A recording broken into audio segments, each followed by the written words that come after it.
abantu benshi ntago bazi ko abantu bakuru baryagagura. Ubundi kuryagagura byari iby'abana, umwana ahise kumunekera uriye ku kijumba ku kigori, ariko n'abantu bakuru ngo bararyagagura. Iki kintu cyo kuryagagura kubera icyo ari kibi mu buryo bukomeye. Iri ni ikosa rikomeye cyane abantu benshi bakora. Mu by'ukuri abantu benshi bafashe igifu cyabo bagihindura ikimoteri, sibyo? Bagihindura puberi yo kunagamo buri kintu cyose bagenze gute banyuzemo. Buri kintu cyose banyuzeho bakanagayo. Ariko turifuza kubwira umuntu iri ni ikosa rikomeye cyane, twifuza ko umuntu wese udukurikiye afata ingamba zikomeye cyane, kubera ko iyo umuntu amaze kurya agahita aryama, abimeze nka kwa kundi ushobora gufata ibigori urugero ukabishyira mu cyuma gisya ukacyatsa warangiza ugahita ukizimya. Nicyo kintu bukoze. Ibi bintu ibi byo kurya ushyize mu gifu ntabwo igifu kizigera kibisya, amaherezo bizaborera mu gifu cyawe bizarangire bikwangije. N'igifu cyawe bizarangire cyangiritse, urumva ku buryo akenshi uyu muntu azabyuka ataguwe neza.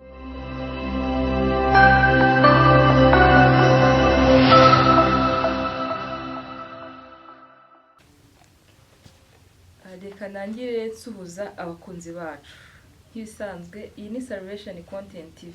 Uyu munsi tugiye kugaruka kuri bya biganiro byiza bigaruka ku buzima, aho abadukurikiye bamaze kubimenyera. Bamaze kumenyera ko Salvation Content TV ari ahantu wabariza iby'ubuzima byose wifuza kumenya. Uyu munsi rero nk'ibisanzwe ntabwo ndi njyenyine. Reka nkwakire ni muganga, ntabwo ari ubwa mbere tubanye, araza gutangira yibwira abantu badukurikiye bwa mbere kugira ngo tuze kubana tuziranye. Ikaze. Murakoze cyane. Twishimiye kongera kubana namwe muri studio za Salvation TV. Nukuri tubashimira cyane umuhati mugira wo kumenyesha abatuye isi uko bakwitungira amagara yabo akaba ameze neza. Twongereye guhereza karibu abantu bose kugira ngo ibintu tugiye kwiga uyu munsi baze kubyumva neza, kandi buri muntu wese asabe Imana imbaraga kumubashisha kumvira ibintu byose tugiye kwiga. Murakoze cyane. Yego. Imana ishimwe cyane.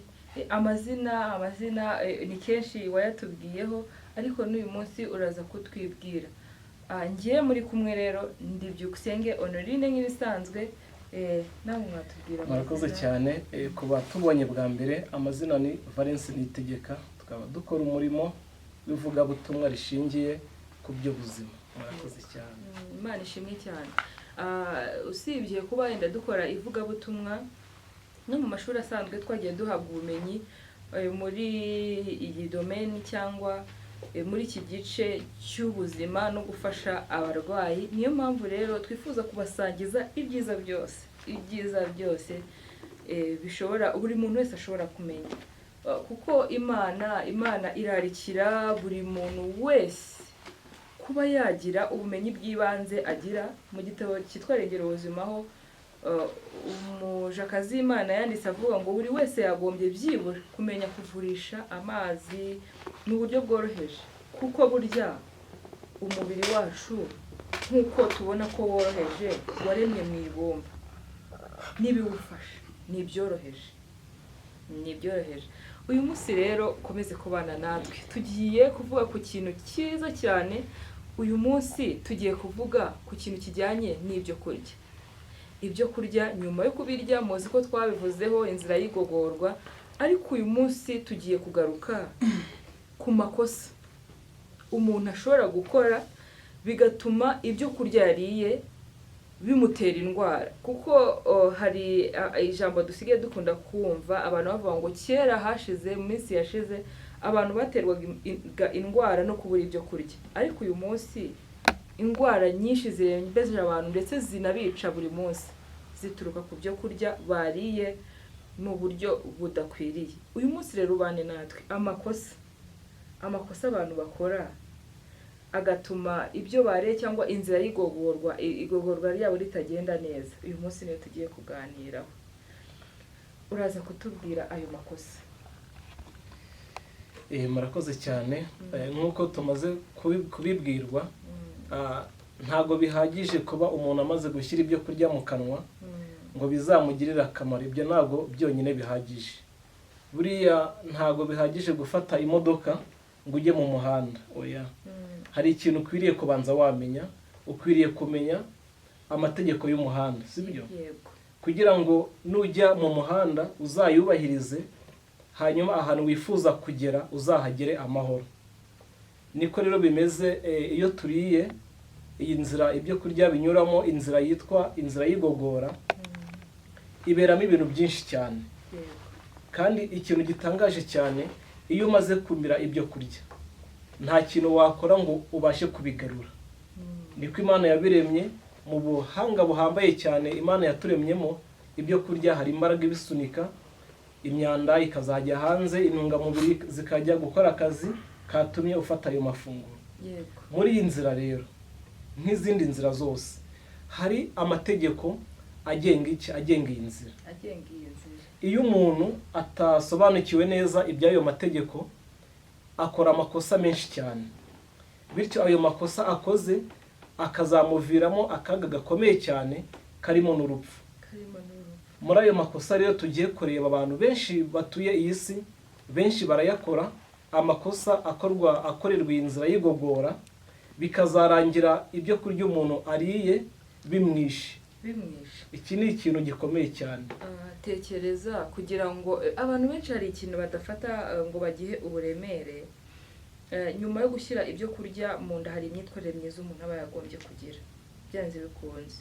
Dore nko muri kino gitabo cyitwa Inama ku mirire n'ibyo kurya, kuri paji ya 12 haravuga ngo hafi y'indwara zose zikomoka mu nzira y'igogorwa cyangwa se mu nzira y'ibitekerezo. Abantu benshi bumvisha icyo kintu. Aya magambo arakomeye cyane. Nk'uko ubidusomeye kuri iyo paje, indwara nyinshi, hafi y'indwara zose abantu barwara, iyo ndwara itakomotse mu nzira y'igogora, iba yarakomotse mu bitekerezo. Hari n'amagambo aho ngaho akomeye cyane banditse kuri iyo paje 112. Abantu bafite iki gitabo baze kuyasoma, Inama ku mirire n'ibyo kurya. Hari amagambo akomeye cyane avuga ngo igifu n'ubwonko bikorana bya hafi cyane nk'ipata n'urugi. Yes, bisobanuye ko iyo ubwonko bufite ikibazo, igifu nacyo kigenza gute? Kigira ikibazo. Iyo igifu gifite ikibazo, ubwonko nabwo buhura n'ikibazo. Ariyo mpamvu turi buze kubireba mu buryo bwimbitse cyane, amakosa abantu dukora bikazarangira inzira y'igogora itwangije, aho kuduhereza iki? Aho kuduhereza umutekano.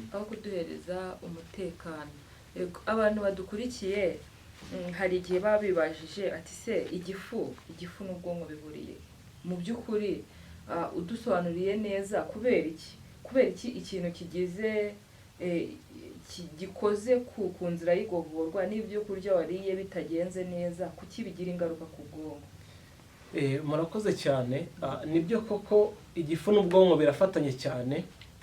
Wenda ku bantu babizi neza cyangwa se babisomyeho, cya gihe umwana igihe arimo aremerwa mu nda ya mama we, serire ikomokaho igifu n'ubwonko ni serire imwe. Ni ukuvuga ngo ubwonko n'igifu bikomoka kuri serire imwe, niho bikomoka. Nubwo iyo umuntu agenda akura, igifu gisigara hano tukibona, ubwonko bukajya hejuru, ariko hari imitsi ikomeza kubihuza, umutsi wo bita vagus nerve n'indi mitsi itandukanye ikomeza guhuza ubwonko n'igifu, ku buryo turamutse tuvuze ko ubwonko n'igifu ari impanga ntabwo twaba turengereye cyane. Niyo mpamvu rero iyo igifu kigize ikibazo, ubwonko nabwo buhura n'ikibazo. Ubwonko bwagira ikibazo, igifu kikagenza gute? Kikagira ikibazo. Ariyo mpamvu iyo umuntu ahuye n'ibintu bituma ahangayika, akenshi abura apeti. Niko bimeze. Hari igihe rero umuntu yibwira ati igifu kiri ukwacyo, ubwonko bushinzwe gutekereza buri ukwabwo, agakora ibintu bijyanye no kurya atabyitayeho. Uyu munsi rero ndashaka ko tureba ku makosa abantu bakora. Amakosa abantu bakora bakangiza bakabikorera mu gifu ariko bikagera ku bwonko ndetse bikaba n'intandaro yo kutabaho neza. Hari abantu bafite umuco batazi ko ari n'ikibazo wo kurya ugahita uryama. Iryo ni ryo kosa rya mbere tugiye kureba. Buri muntu wese udukurikiye abitekerezeho. Kurya ugahita uryama, icyo gihe umuntu aba akoze iki? Kurya ari bibi. Yego, murakoze cyane.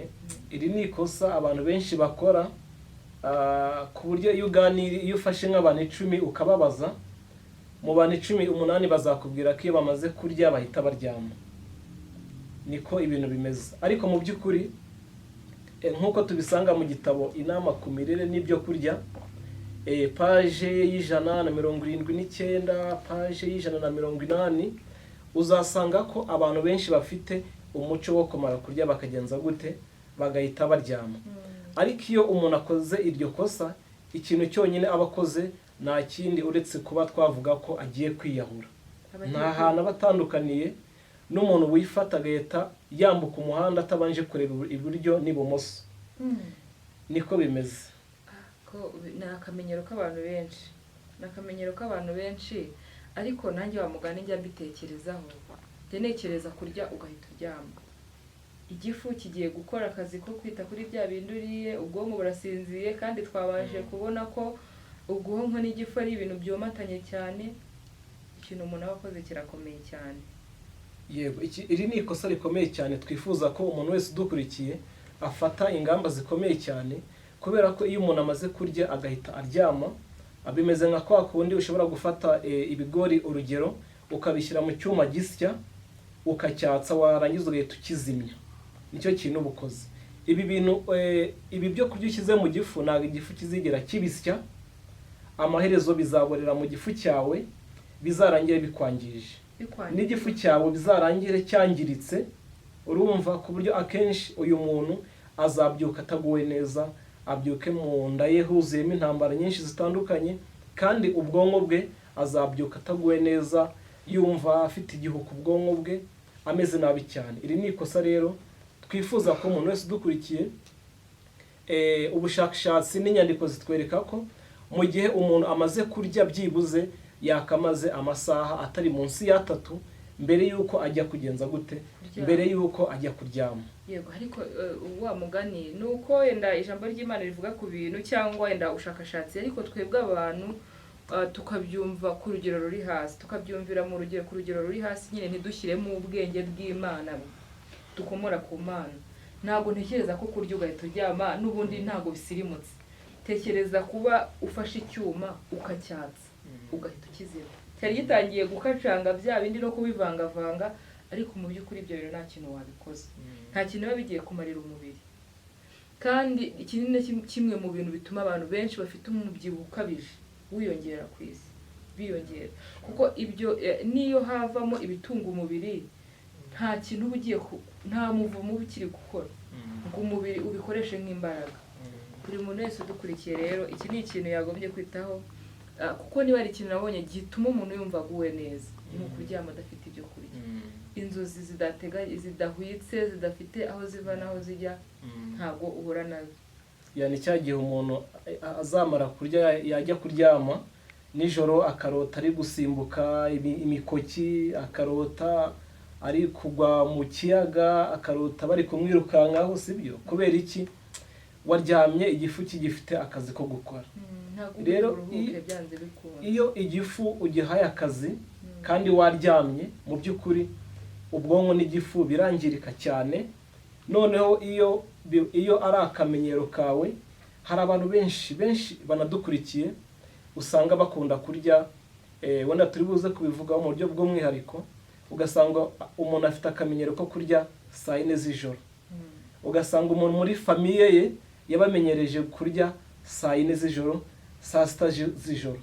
Aba bantu nta kindi kizavamo uretse guhita bajya kuryama, bikazarangira ubuzima bwabo bwangiritse. Hari ahantu nigeze gusoma ngo bino biryo twariye muko ugize kubikomozaho biba bimeze nk'imyanda, kandi ibyo kurya ngo bitanyuze mu nzira y'igogorwa nkuko tuyizi ngo bisohoke hanze tubone umwanda. Ibitakorewe muri iyo nzira y'igogorwa biguma mu gifu nk'umwanda. ngo biragenda bikaba nk'imbuto z'indwara kandi ntibiguma mu gifu. Umubiri ngo urabinyunyuza ukagenda ukabikipinga ahantu runaka. Ibaze kuva aho umuntu yabereye. Ibi ni kimwe no kurya ibyo kurya ibindi bitararangira kuryagagura. Ngo umubiri uragenda ukabibika bikajya mu mitsi, bikajya ahantu hose, bikajya mu ruti rw'umugongo, bikajya mu bwonko, aho niho bigera bikaba indwara. Ubundi icyo nicyo kintu gitera indwara gikomeye. Buri muntu wese udukurikiye rero iyi ngingo ndumva ikintu kijyanye no kurya ugahita uryama ashobora kuba ari ubumenyi bukomeye abikuyeho. Ntago ari byiza. Ikosa rya kabiri rero dushaka kuvugaho uyu munsi ni ikosa ritangaje. Abantu barya bakarenza urugero. Kurya umuntu akarenza urugero ni gute? Murakoze cyane. Nk'uko tubisanga muri kino gitabo kuri page y'132, 133, muri kino gitabo inama ku mirire n'ibyo kurya, tubwirwa ko abantu bagira ibifu bitandukanye. Igifu cyawe n'igifu cyanjye n'icy'udukurikiye ntabwo bingana. Nshobora kurya ikiro kimwe, wowe wakirya kikaba kibaye byinshi kubera ko ibifu byacu bigenze gute bitandukanye. Niyo mpamvu buri muntu wese mu gihe agiye kurya aba akwiriye kugenda yumva uko mu nda ye hagenze gute hameze. Mu gihe wumva igifu kikubwiye ko rwose hari ukuntu nyine umaze kurya, ntabwo ukwiriye gukomeza kurya ngo nuko uri kurya akaryoshye, sibyo? Abantu benshi iyo bageze akenshi njya nkunda kubibona iyo abantu benshi bagiye nko mu makwe cyangwa se muri za anniversaire, mu birori bitandukanye, cyangwa se umuntu yagiye yasuye abantu batandukanye, akenshi usanga bateretse nk'ibisorori nk'icumi. Umuntu akavuga ko buri gisorori cyose agomba kugenza gute, agomba gufataho. Ati kubera ko ibyo ngiye kurya ntigeze mbigura, reka mbirye mbikire n'umunsi w'ejo uzaza. Umuntu akarya akuzuza inda hafi igifu guturika.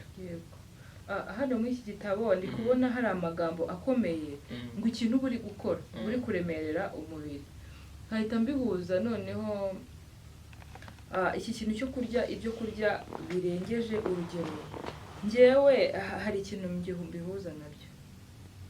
Buri muntu wese uriya ntiyagombye kurya ibyo kurya akabijyanisha n'akazi wenda akora n'imbaraga wenda akoresha cyane rwose. Kuko nekeza ko umuntu ukora akazi yicaye hari ibyo kurya by'ubwoko azakenera bitandukanye n'ibyo umuntu wasa cyangwa wikorera. Cyane rwose. Yego. Icyo kintu ndakigarukaho cyane. Yego. Ibyo nibyo. Kandi buriya iyo umuntu ariye ibyo kurya birengeje urugero igifu cye, nk'uko twabisobanuye uburyo igogora riteye twarabisobanuye, abashaka icyo cyigisho bajya hasi bakakibona. Ni ukuvuga ngo igifu, ahantu igifu gihurira n'umuhogo hari bariyeri, sibyo? Reka bari ko tubivuga gutyo.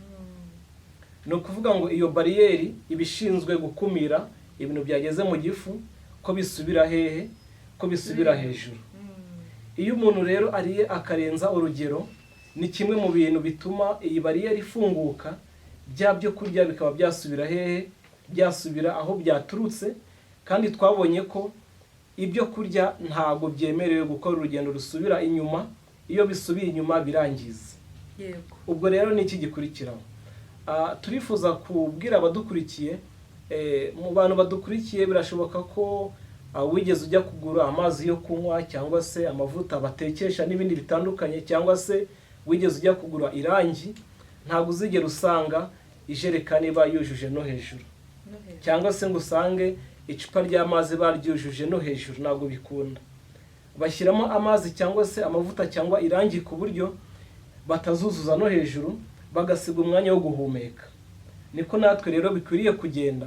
Umuntu akwiriye kurya ku buryo mu gifu hasigara akanya hejuru karatuma gihumeka.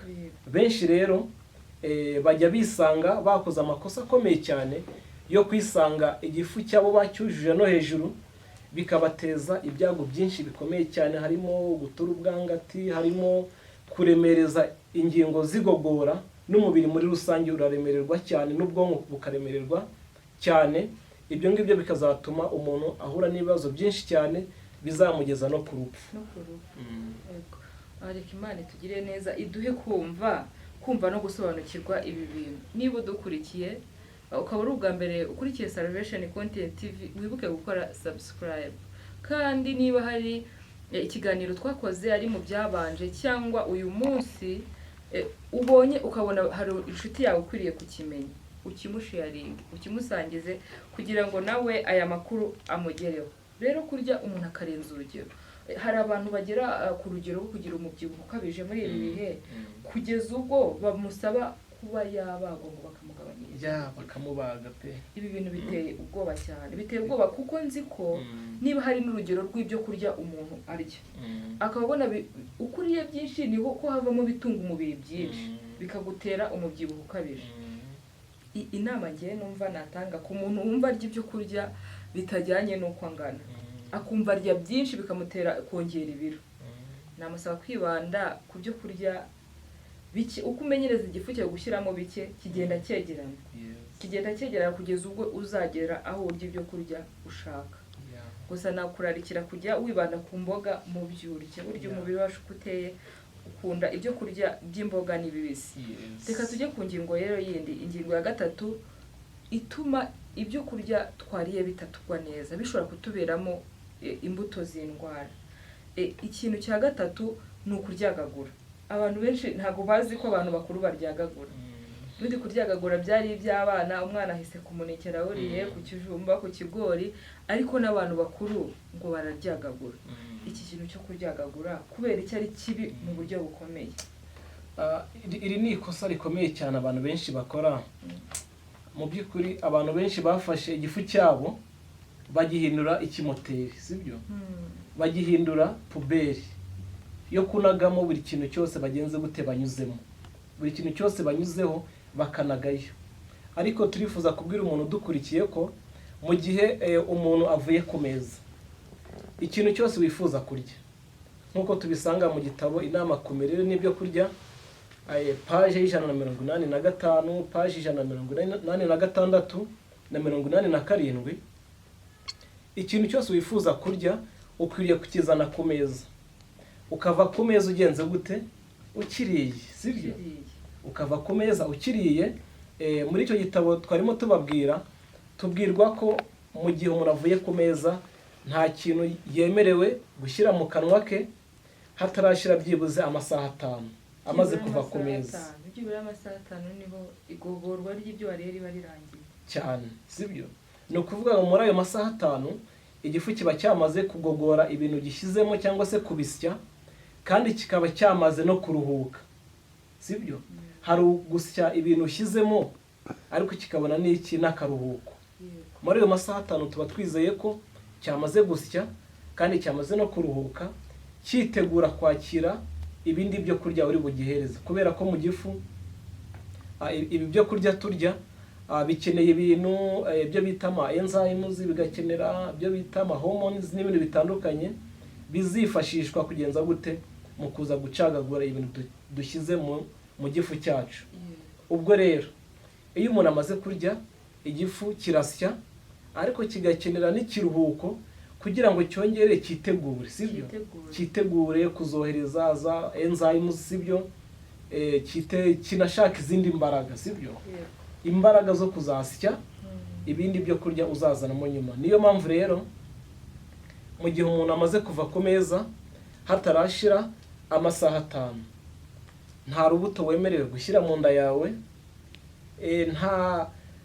nta mugati, nta kiwemerewe gushyira mu nda yawe. Ikintu cyonyine uba washyiramo nibiteza ikibazo ni amazi. Kuba wanywa amazi byo nta kibazo. Yego. Impamvu nekereza ko abantu bafata ibyo kurya bagashyira mu nda nyuma y'igihe runaka gitoya, se ko hari igihe umuntu aba yumva ashonje, umuntu mwamugiriye inama.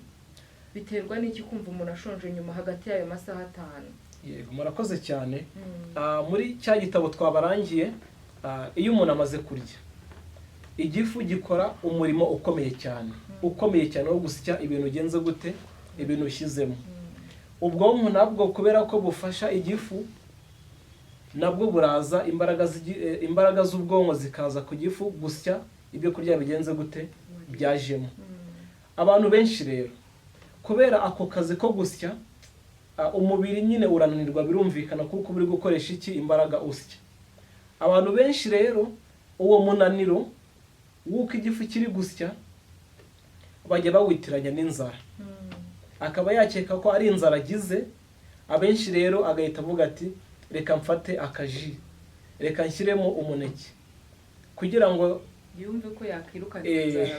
Ariko mu by'ukuri ntago aba ari inzara uba ufite, ahubwo ni umunaniro uba uri kwiyumvamo utewe n'uko umaze umwanya uri kugenza gute, umubiri wawe urimo gusya ibyo kurya. Icyo gihe rero ntago twagushishikariza gushyiramo icyo kurya, ahubwo icyo ushobora kuba wafata ni nk'amazi, byibuze amazi wayafata ashobora kongera imbaraga mu mubiri wawe. Niko bimeze. Iri kosa turifuza ko abantu bose badukurikiye bumva ko kiriya kintu wumva nk'inzara ntago ari inzara mu by'ukuri, ntago ari inzara rwose. Rero turakangurira abantu kwirinda kugenza gute, guhoza ibyo kurya mu gifu cyabo. Yego, hari isomo nize rivuga ku mbaraga karemano zituma umubiri wikiza cyangwa yenda wisana. Icyo kiganiro tuzanagivugaho mu buryo burambuye, aho bagarukaga ku kuba iyo inzara y'igogora iri gukora, iriya mbaraga ituma umubiri wisana cyangwa wikiza idashobora gukora. Ngo igihe dutuje cya gihe uba wariye ibyo kurya kandi ukajya kuryama, igogorwa ritari bukore.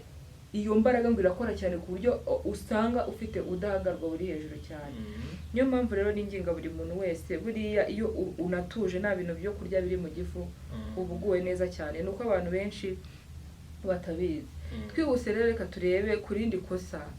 Ikosa riva ngo tujya mu mirimo. Abantu benshi bava ku meza bavuye kuri lunch ya saa sita bagahita basubira mu mirimo mu buryo bwihuse. Ibi bintu nabyo ngo bishobora gutuma igifu kigubwa nabi kugeza ubwo ibyo urya nta kintu bikumarira. Buri na kimwe mu bintu bishobora gutuma umuntu agira umubyibuho ukabije. Yego, iri ni rimwe mu makosa abantu benshi bajya bakora kandi ryangiza inzira y'igogora, byangiza ingingo zifashishwa mu igogora, kandi bikazarangira umuntu agenze gute, anapfuye imburagihe. No kuvuga ngo mu by'ukuri umuntu akimara kurya igifu hari akazi gakomeye cyane gikora ko gusya ibintu bigenze gute bigishyizwemo. Kubera ako kazi gakomeye kiba kigiye gukora, ubwonko nabwo ni ukuvuga ngo intumbero yose y'ubwonko ihita yerekezwa ku nzira y'igogora, ku gifu, sibyo? Ni ukuvuga ngo kubera ko intumbero yose y'ubwonko iba igiye kujya ku gifu, iyo umuntu agize indi mirimo ahita ajyamo, kandi ari gutyo umubiri n'ubwonko biri gukorana. Ya ntumbero yose y'ubwonko iragabanywa ikerekezwa ku yindi mirimo. Urugero, niba umaze kurya ugahita ujya kwiga. Iyo uhise ujya kwiga, ni ukuvuga ko intumbero y'ubwonko yose ntabwo izaguma kwigogora, imwe izakatwa ijyanwe ku masomo ugiyemo. Niba umaze kurya ugahita ujya kuri WhatsApp, ugahita ujya kuri Facebook, ni ukuvuga ngo intumbero y'ubwonko bwawe yose ntabwo izaguma kwigogora, imwe izajya imwe izajya ku bindi ugiyemo. Iyo bigenze gutyo rero birangira akazi ko gusya ibyo kurya kadakunze neza. Ariyo mpamvu abantu benshi iyo bamaze kurya bagahita bajya mu yindi mirimo, bumva rwose baguwe nabi, akumva mu bwonko bwe atameze neza, ku buryo ashobora no kuvuga ati iyo mbimenya sindye, sibyo? Akaba ari nayo mpamvu ituma abantu barya amafunguro ya mu gitondo bagahita bihutira kujya mu kazi, batabanje kureka ngo hacemo agahe runaka. Bavuga ati ariko ibyo kurya bya mu gitondo byarananiye burundu, kubera ko buri gihe amaze kubirya ahita ajya mu kazi bikaza kumugwa nabi. Yes, uvuze ingingo ikomeye cyane twifuza kuvugaho mu magambo magufi. Abantu benshi iyo muganiriye, benshi cyane bakubwira ko bahagaritse gukoresha ifunguro rya mu gitondo. Ariko abantu benshi iyo muganiriye usanga bica iri tegeko, cyangwa se bakora aya makosa yo kumara kurya bagahita bajya mu mirimo. Tuvuge umuntu ni mwarimu, sibyo? Tuvuge abarimu, tuvuge ari butangire amasomo 2:30, ugasanga asoje kurya 2:20, kandi ari bujye gutanga isomo 2:30. Mu by'ukuri uyu muntu muri cya gihe igifu cye kiri gusya ahise ajya gutanga iki? Amasomo. Mu by'ukuri gutanga amasomo ni ibintu bitwara imbaraga nyinshi cyane z'intekerezo cyane. Ubwo iyo uhise ujya gutanga amasomo ukimara kurya, iri funguro ryawe rizakugwa nabi, wirirwe umeze nabi mu nda yawe no mu bitekerezo, kugeza aho abantu benshi bafata imyanzuro yo guhagarika ifunguro rya mu gitondo kubera ko bavuga ko ribagwa nabi. Ariko ikosa baba bakoze ni ukumara kurya bagahita bajya mu mirimo. Ubwo rero umuntu wese udukurikiye, tuvuze ku bakora umurimo w'ubwarimu, ariko nawe imirimo yawe ya buri munsi ukora, menya ko mu gihe umaze kurya ugahita ujya muri iyo mirimo uwo mwanya, menya ko urimo gukora amakosa akomeye cyane azakwangiza. Niyo mpamvu nk'uko tubisanga mu gitabo Inama ku mirire n'ibyo kurya paje y'105 baratwihanangiririza batubwira ko mu gihe umuntu amaze kurya ntabwo akwiriye kuryama, ntabwo akwiriye kujya kwiga, ntabwo akwiriye gukora umurimo uwo ari wo wose. Ahubwo byibuze umuntu yagafashe isaha imwe amaze kurya yahagaritse ku imirimo yose waba ukora, byibuze isaha imwe.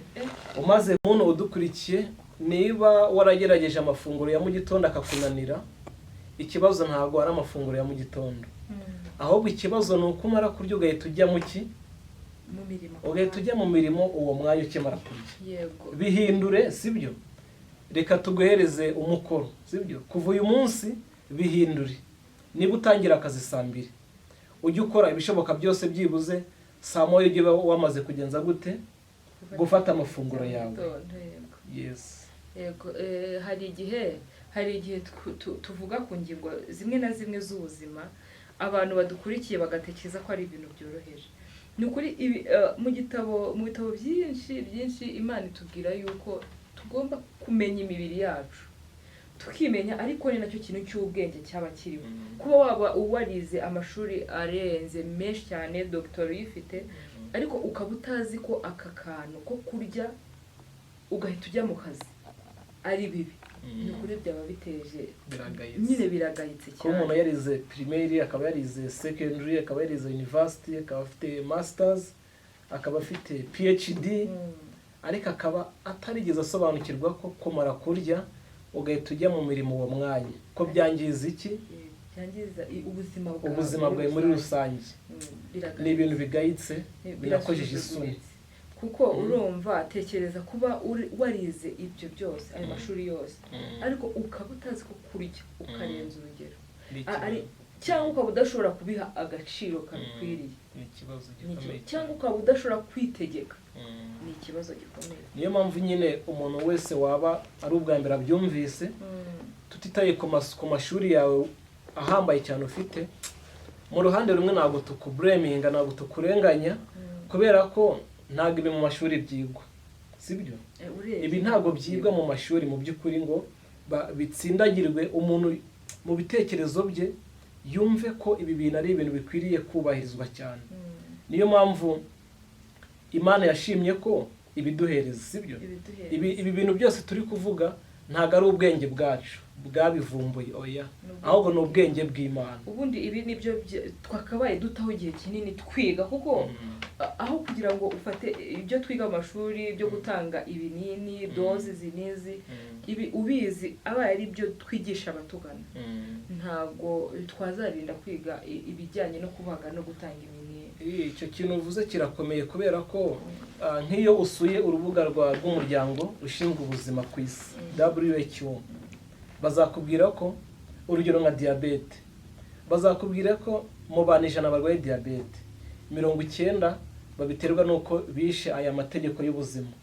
Urumva rero tugize amahirwe abatuye isi bose ibi bintu Imana yatanze bakabyiga mu buryo bwimbitse cyane.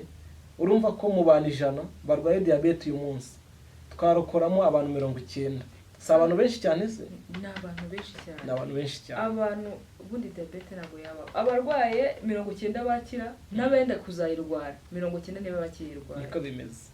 N'indwara z'igifu rero, indwara zose zibasira inzira y'igogora, hafi 100% zituruka ku kwica aya mategeko y'ubuzima. Aya mategeko Bituruka muri aya makosa abantu benshi bakora batabizi, abenshi ntabwo babizi. Ariko reka dushime Imana ko yatanze uyu mucyo kugira ngo umuntu wese ubyemeye namara kuwumenya agenze gute atangire gufata ingamba nshyashya. Yego, niyo mpamvu Salvation Content TV iri hano. Twifuza kuzabagezaho buri kintu cyose Imana yanyujije mu byanditswe byayo. Hari igihe abantu babona Bibiliya bakumva ko nyine ari ibihindura ubugingo gusa, ariko umubiri muzima Imana iwuturamo, ko ari urusengero rw'Imana. Hari ikintu rero nshaka ko tujyaho nk'ikosa rikomeye rindi, ariko abantu ntabwo bajya bumva ko cyatera indwara. Gukunda kurya ibinogerejwe. Gukunda kurya ibinogerejwe nabyo bishobora kwangiza inzira y'igogorwa cyangwa ibyakorewe mu nganda. Guteze iki ni ikintu abantu benshi batazi, ariko kirimo kwangiza abantu ku rwego rukomeye cyane. Ubundi Imana iturema mu gitabo cy'Itangiriro igice cya 1:29 yari yifuje ko umuntu azajya arya ibintu bivuye mu butaka, sibyo? Ariko uyu munsi kubera aho iterambere rigeze no kuba abantu benshi tutifuza gukurikiza ukuri, usanga dukoresha ibintu byagenze gute byanogerejwe. Iyo tuvuga ibintu byanogerejwe tuba tuvuze kwa kundi ikintu kivuye mu butaka bagifata bakakijyana mu ruganda bakagira ibintu bagenza gute bagikuramo. Urugero, ufashe ingano zawe uzijyanye mu ruganda. Mu busanzwe iyo ufashe ingano zisanzwe ukazisya ku rusyo, sibyo? Cyangwa se ahandi hantu ariko ukazisya nta kindi kintu zikuyemo, ntabwo ziba zinogerejwe. Ariko iyo izi ngano umuntu azijyanye mu ruganda, kimwe mu bintu bakuramo ni akantu agahu k'inyuma kaba akenshi karimo ibintu byo bita fibers, bakabikuramo. Iyo babikuyemo rero umuntu arya ibintu bigenze gute binogerejwe. Kandi izi fibers kimwe mu bintu zikora nk'uko twabivuzeho, zituma ibintu turiye, iyo turiye ibintu birimo fibers, ibintu bitanyujijwe mu ruganda, binyura mu nzira y'igogora mu buryo butagoranye cyane. Kandi niyo umuntu agiye ku bwiherero akajya bitamugoye cyane. Kubera iki? Kubera ko harimo izo fibers. Yego, hari igihe umuntu abivuze gutya batari ku bundi farine ko ariyo yoroshye, ubundi se yakanyuze muri izo nzira zose mu buryo bworoshye. Ariko buri wese nawe wenda arabyumva cyangwa abyibonaho. Tekereza kuba uri kurya ibyo kurya byakuwemo ibi bigize, ugasigara urya ibyo wahitiwemo. Hari ibyo Imana yaguhitiyemo iti ibi byo bifitiye umumaro, hari n'ibyo abisi baguhitiyemo wenda rimwe na rimwe atanazi n'aya mahame y'ubuzima, atazi ikizakugirira umumaro. Kugira ngo twihute, ndasaba buri muntu wese kwihitiramo bifite umumaro. Kuko ifarine twayivuzeho, reba muri comment ya mbere ubanze witegereze cyangwa wumve neza ibintu bijyanye n'ifarine, amakuru yose yuzuye kuri kiriya kintu. Rero ni kimwe mu bintu byangiza iyi nzira yacu y'igogorwa, gukunda kurya ibintu bivuye mu nganda. Kandi ibintu by'ibirungo wabongeye nk'umunyu, isukari, urusenda, ibintu mbese nk'ibyo byose, ibintu by'amaji. Iyo umubyeyi atahanye akaji akagereza umwana we, aba yumva yishimye, ariko abamwangije, abarimo kumwangiza, igifu cye kirangirika n'umubiri muri rusange. Kandi bikazarangira kino gihe abana benshi bari kurwara indwara zidasobanutse. Imwe mu mpamvu iri kubitera ni uko abana ba kino gihe bakura bagaburirwa ibintu byanyuze mu ruganda. Yes, biri kubangiza. Reka ababyeyi mu buryo bw'umwihariko kino kintu bacyumve mu buryo bwimbitse cyane. Abana bawe bamenyereze kurya ibintu bivuye mu butaka, kuko burya ababyeyi bakunda abana babo. Buriya abakamuzaniye kuko abamukunze pe, ariko mu by'ukuri wenda ari uko atabizi. Niyo mpamvu mu gitabo cy'Imigani igice cya 3:13 hari amagambo avuga ngo hahirwa umuntu ubonye ubwenge. Umubyeyi udukurikiye rero urahiriwe kuko umenye ibi bintu. Kuko buri wese buriya ikintu natingiye nakimenyaga ni ifarine. Ifarine ni ikintu buri muntu wese amenye ibyayo byimbitse, yajya afata ingano akazitunganyiriza, cyangwa habaho n'ifarine idakuwemo ibiyigize. Reka twihute rero. Ikindi kintu cyangiza inzira y'igogora tutaza kureka kuvugaho ni ukurya ariko umuntu ahangayitse akajya kurya ibyo kurya ahangayitse, umutima utari hamwe, ugasanga ibyo ariye mu by'ukuri no kubikanjakanja muri bwa buryo bwiza ntago biri buze kugenda neza. Iki kintu yego, iki ni ikintu gikomeye cyane, abantu benshi bashobora kutabitekerezaho neza, ariko umuntu udukurikiye turifuza kukubwira ko iyo umuntu ahangayitse nk'uko twabibonye ko ubwonko n'igifu bikorana bya hafi cyane, iyo umuntu ahangayitse ntabwo inzira z'igogora zikora neza, nazo zihura n'ibibazo bikomeye cyane. niyo mpamvu umuntu ugiye kurya yagombye kubitegura bati noneho ngiye kurya, reka ngire uburyo mbanza gutuza, ntegura igifu, nywa amazi, amanure ibyo nariye, ibisigazwa by'ibyo nariye, ya masaha 5 yashize, mbese umuntu akabikora nk'ufite ubwenge, nk'umuntu usobanukiwe ikintu ari gukora umumaro gifite. Yego, ntabwo dutinda kwaka kagengo rero, reka twihute tujye ku kandi kagengo kavuga ngo kurya uhuze bitandukanye no kurya wihuta. Kurya uhuze, yego, kurya uhuze biratandukanye no kurya wihuta. Yego, none se bitandukanye no guhangayika? Kurya uhuze, kurya ufite ukuntu uhangayitse. Yego, yes, biratandukanye. Umuntu ashobora kurya ahangayitse ariko akarya adahuze, sibyo, cyangwa se akarya atarimo kwihuta cyane ariko akaba ahangayitse, sibyo. Biratandukanye rero, yaba kurya uhangayitse, yaba kurya uhuze, yaba kurya wihuta, byose byangiza ubuzima. No kuvuga ngo rero mu gihe umuntu ari kurya ari bize cyane, sibyo, umuntu kurya ari bize, urugero ukajya ku meza uri kurya ariko ugasanga uri kuri telefone.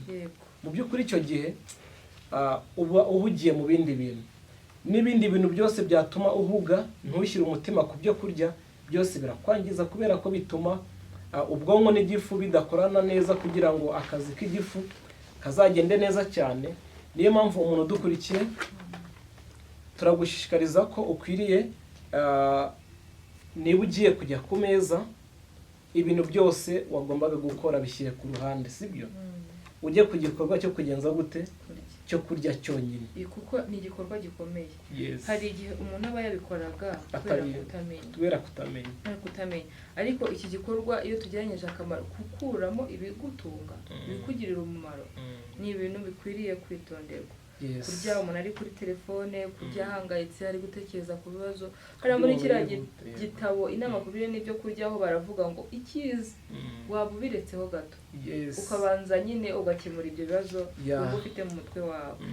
Ikindi kintu tugiye kujyaho rero kirakomeye cyane, ikosa rikomeye, abantu barya ibyo kurya ariko bagashyira, nk'uko ngeze kubivuga, abantu wenda bagiye mu birori, hari ibyo kurya biri mu masorori 10, ibyo kurya by'amoko atandukanye, kuki byangiza igogora cyangwa bikagora igogora ryacu? Yego, murakoze cyane. Iri ni ikosa abantu benshi bakora kenshi iyo bagiye mu makwe, iyo bagiye mu birori bitandukanye, no mu mago iwacu. Mu by'ukuri usanga abantu benshi rikosa barikora ariko rirangiza, nk'uko ku bari buze kubona igitabo inama ku mirire n'ibyo kurya. Iki ni igitabo cyiza cyane, abadukurikiye turifuza ko buri muntu wese yagishakisha akakibikaho. Kirimo amakuru menshi cyane. Iki ni igitabo cyiza cyane, umuntu atajya yiyumvisha ko yanabamo. Hari igihe umuntu yaba atunze ibitabo byinshi akaba azi gusacinga amakuru atandukanye kuri interinete, ariko niba ari umuntu ushaka kumenya umuntu aho waba uri hose, tujya tugura n'ibitabo bidafite n'agaciro, birimo filozofi isanzwe, ariko iki gitabo cyarananga. Iki ni igitabo gikomeye cyane, kirimo twubwacu. Turifuza ko umuntu wese udukurikiye yagishakisha akagisoma, ariko mbere y'uko azagira ibintu asoma, azabanze asome amagambo avuga ngo iri buriro. Batubwiramo,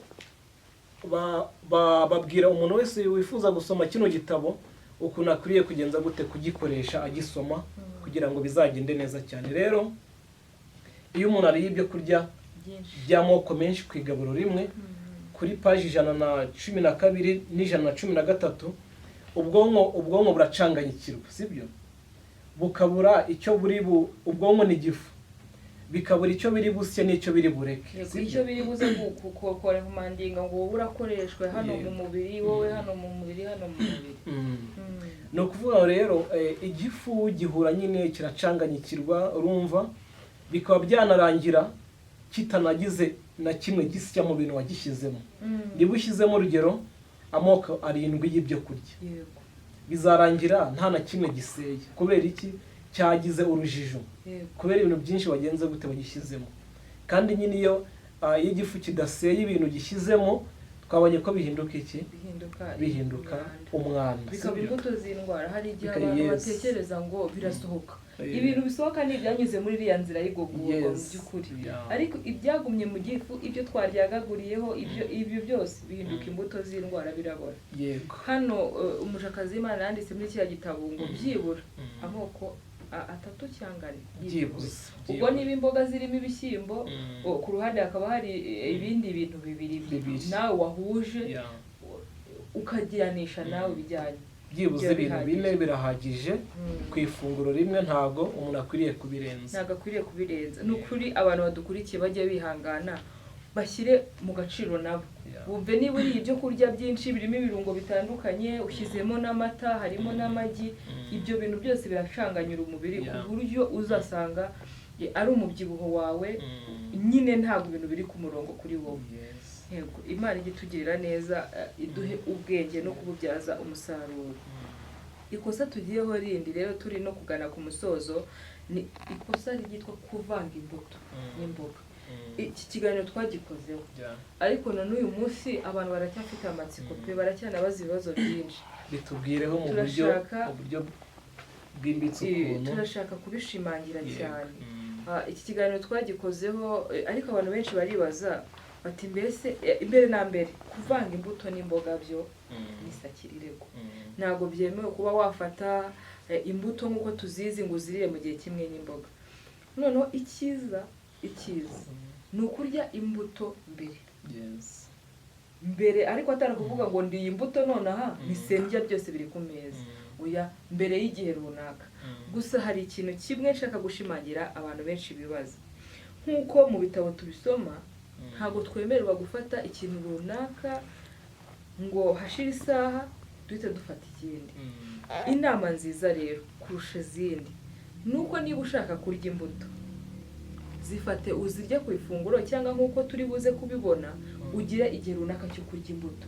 Ureke umubiri wawe uwo munsi urye imbuto, uwo munsi urya imbuto, wiririrwe imbuto. Cyangwa ufate ifunguro rya nimugoroba urigire imbuto. Kwivangavanga imbuto ni bibi cyane kuko ngo bishobora gutera umwijima.